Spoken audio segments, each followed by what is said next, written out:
धन्यवाद दर्शक मित्रों, आप देख रहे हैं स्टार न्यूज नेटवर्क और मैं विजयकांत। सूरत में स्वामीनारायण संस्थान के कामुक साधुओं के खिलाफ प्रचार।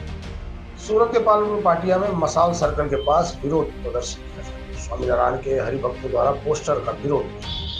लंपट साधुओं के प्रचार के लिए सूरत के 300 लोग रवाना। हर गांव जाते हैं, लोगों के कामी साधुओं के बारे में समझाते हैं। यौन शोषण करने वाले एक लंपट साधु के खिलाफ विरोध प्रदर्शन।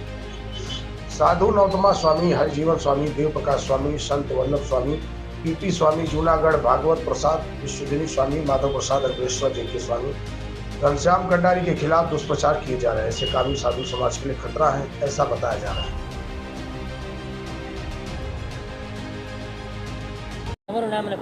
મારું નામ ઘનશ્યામ પરમાર છે। હું સુરતથી સ્વામિનારાયણ સંપ્રદાયનો હરિભક્ત છું। વિરોધનું કારણ સ્પષ્ટ છે કે છેલ્લા 1 મહિનાથી સ્વામિનારાયણ સંપ્રદાયના કહેવાતા કલંકિત લંપટ સાધુઓને હટાવવા માટે સત્સંગી હરિભક્તોએ જે આવેદનપત્રો આપી અને મૂળ મંદિરના જે વહીવટકર્તાઓની સામે માંગણી મૂકી છે, એ માંગણી સંતોષાણી નથી, કોઈ પગલાઓ ભરાણા નથી અને ઉલટાના હરિભક્તોને એની લડાઈ, એમના અવાજને દબાવવા માટે ખોટી એફઆઈઆરો કરી અને હરિભક્તોને દબાવવાનો પ્રયત્ન કરી રહ્યા છે। એટલે હવે સમાજને જાગૃત કરી, સનાતન ધર્મ, હિન્દુ ધર્મના લોકો એને સૌને જાગૃત કરી અને આ સંતોને સંપ્રદાયમાંથી દૂર કરવા માટેની લડાઈ એ આ વિરોધનું મુખ્ય કારણ છે।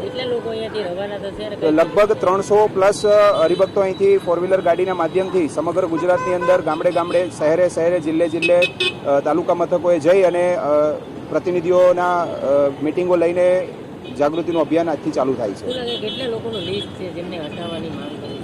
લગભગ 50 કરતાં વધારે એવા લંપટ સાધુઓ છે, જેમાંના ઘણા બધા મહત્વના હોદ્દાઓ પર પણ છે। આ તમામને હટાવવા એ અત્યારની સમયની માંગ છે। आगे की जानकारी के लिए बने रहे, देखते रहे स्टार न्यूज नेटवर्क। जय हिंद, जय भारत।